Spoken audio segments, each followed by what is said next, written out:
Lady DJ అమ్మాయిలు వచ్చేశారు. ఇక డీజే టిల్లుకి చిల్లే. పూర్తి వివరాలకు చదవండి రేపటి సాక్షి హైదరాబాద్ ఎడిషన్.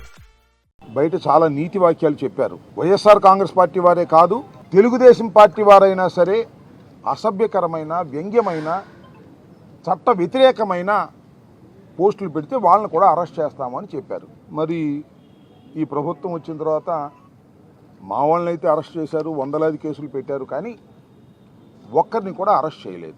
దాన్ని దృష్టిలో పెట్టుకొని ఈ పోస్టులు ఏదైతే అసభ్యంగా మాట్లాడారో, ఏదైతే అసభ్యంగా ట్వీట్లు చేశారో అవన్నీ ఆధారాలతో కన్సర్న్ పోలీస్ స్టేషన్స్లో మేము కంప్లైంట్ ఇవ్వడం జరిగింది. ఈ రోజు వరకు ఏ విధమైన యాక్షన్ తీసుకున్నారో మాకు తెలియదు. మళ్ళా చట్టపరంగా యాక్షన్ తీసుకోవాల్సిందిగా కొంత లోయర్ లెవెల్లో ఉన్నటువంటి పోలీసులు ఇన్ఫ్లుయెన్స్ గురవుతున్నారేమో, ఈ యాక్షన్ తీసుకోవడం లేదేమో.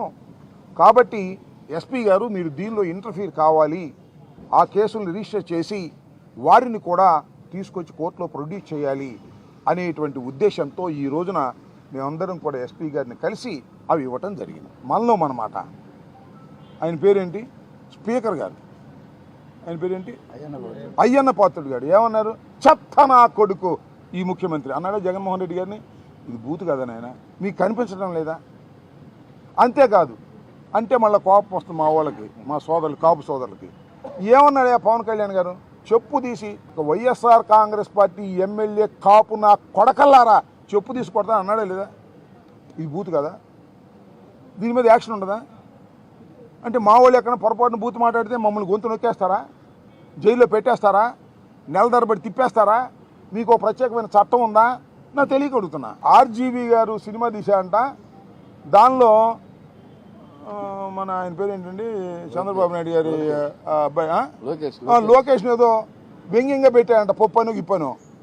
దానికి కోపం వచ్చేసి ఇప్పుడు ఇంటి చుట్టూ ఉన్నారు పవన్ కళ్యాణ్, ఏది మన ఆర్జీవి గారి ఇంటి చుట్టూ ఆయన పట్టుకొచ్చేసి అరెస్ట్ చేసేద్దామని.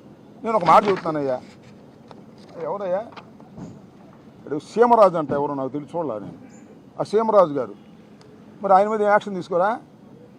కండవ వేసుకుని మాట్లాడుతున్నాడు, చూసారా మీరు? ఏమండి చూసారా లేదు మీరు? వైసీపీ కండవ వేసుకుని మాట్లాడుతున్నాడు, మా పార్టీ వాళ్ళలాగానే మాట్లాడతాడు. జగన్మోహన్ రెడ్డికి అనుకూలంగా ఉన్నట్టుగా మాట్లాడతాడు, నన్ను తిడతాడు. ఆ ఇరిగేషన్ మంత్రి అంట, అరే బాబు వాడికి ఏం తెలియదు, వాడు డ్యాన్సులు వేస్తాడు అని మాట్లాడుతున్నాడు. అది యూట్యూబ్లో చూపిస్తాడు, అది నేరం కాదంట. బూతులు తిడతాడు, అది నేరం కాదంట. సినిమా సెన్సార్ చేసి వచ్చిన సినిమా అంటే నేరం అంట. అందువల్ల ఆర్జీవీని లోపలేసేస్తారంట. ఎక్కడ పోతారా లోపలేసి? ఇవాళతో అయిపోద్దా? పాపం పండదా? ఇవాళతో ప్రభుత్వాలు శాశ్వతంగా ఉంటాయని మనం చేస్తున్నా. చట్ట ప్రకారం వెళ్ళకపోతే ఎవరైనా మూల్యం చెల్లించవలసిందేననే విషయాన్ని దయచేసి గుర్తుపెట్టుకోమని ఈ సందర్భంగా నేను చెప్తున్నాను. We're going to a legal battle. చట్టపరమైన యుద్ధం చేస్తాం, ఎంత దూరమైనా వెళ్తాం, న్యాయం కోసం పోరాడతాం. చట్టం ముందు లోకేష్ అయినా, అంబటి రాంబాబు అయినా, సీమ రాజైనా, ఆ త్రిపుల్ రాజైనా, అయ్యన్న పాత్రుడైనా, ఈ లింగ పాత్రుడైనా ఎవరైనా ఒకటేనని నిరూపించేంత వరకు మేము పోరాటం చేస్తాం. తగ్గేదే లేదని కూడా ఈ సందర్భంగా నేను చెప్పగలను.